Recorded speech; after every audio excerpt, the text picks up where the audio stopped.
Richardson was very important to meteorology. Can you tell us a little bit about him?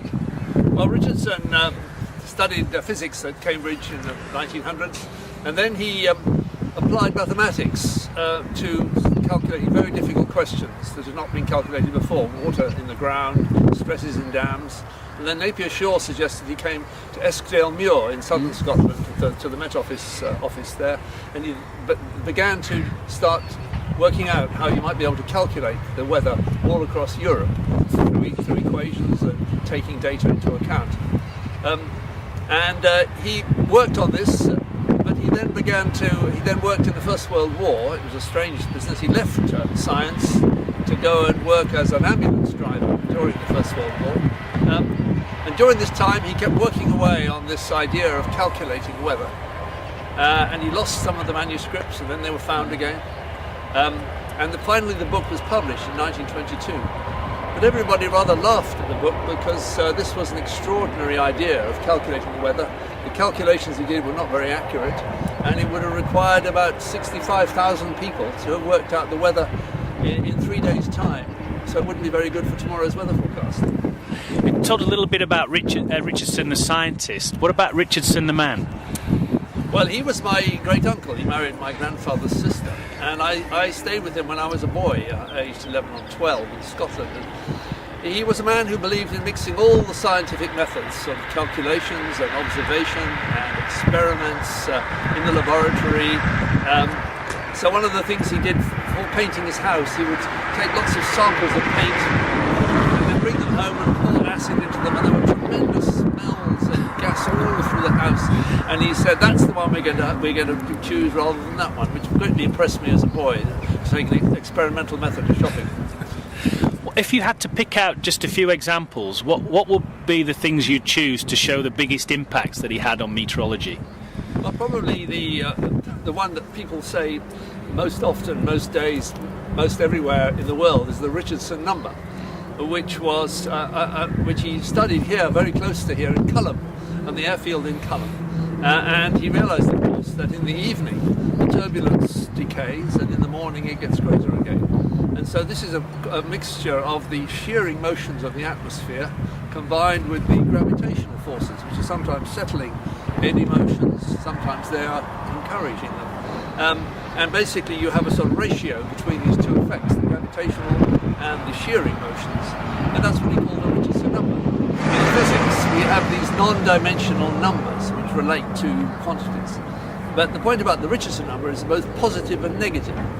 When I was explaining it to students in Cambridge, I always said when it's positive, it's a bit like a tug of war. Who is winning? And in the negative, it's like a running race. Both are producing turbulence, the convection and the shearing motion, and it tells you which is the biggest. So the other important aspect of Richardson's work was the understanding of atmospheric eddies.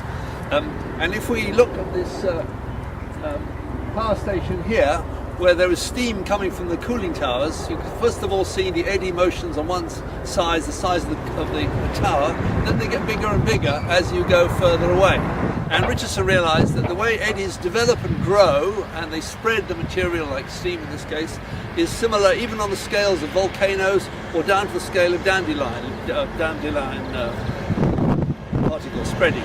And those laws are something we still make use of today. And it was the Russians, Kolmogorov and Obukov, they were very interested in Richardson's ideas. And in fact, Richardson, of course, described his idea of big eddies and small eddies in a little poem, saying, big whirls have little whirls that feed on their velocity, and little whirls have lesser whirls, and so on to viscosity in the molecular sense. And this was quoted by Kolmogorov in his great paper on turbulence, 1941, and that provides us a modern mathematical theory of turbulence, though I personally am working on trying to improve that. But you'll hear about that later.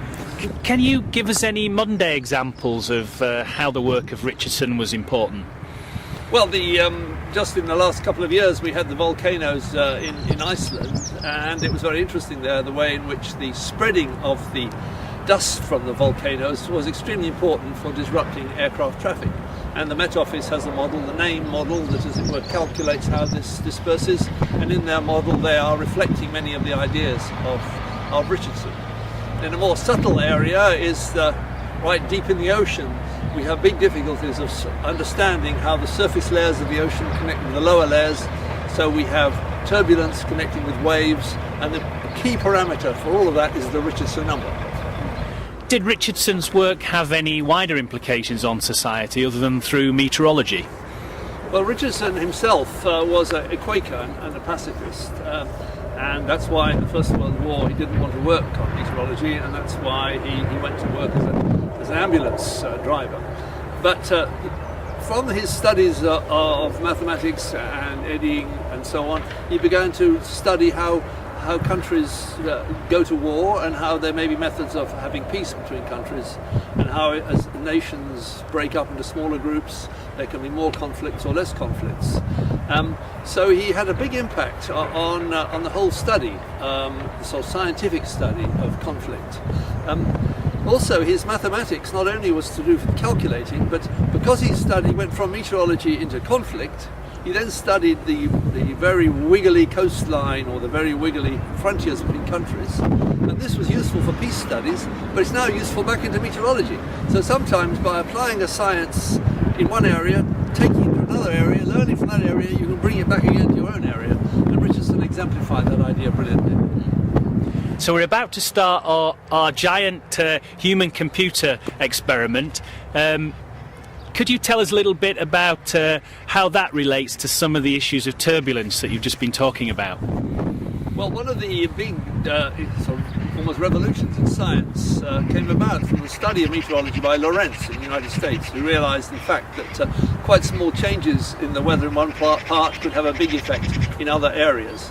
And that's one of the reasons why Richardson's initial calculations were in significant error.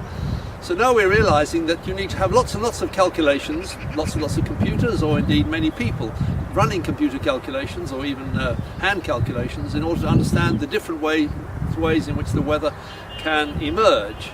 And that's one of the reasons why, of course, weather forecasts are so interesting. You keep having to look at them. So connecting up the sort of randomness of eddying with the calculations is in fact the modern approach to meteorology. And I believe your experiment with lots of people will enable them to understand better this important development in meteorology.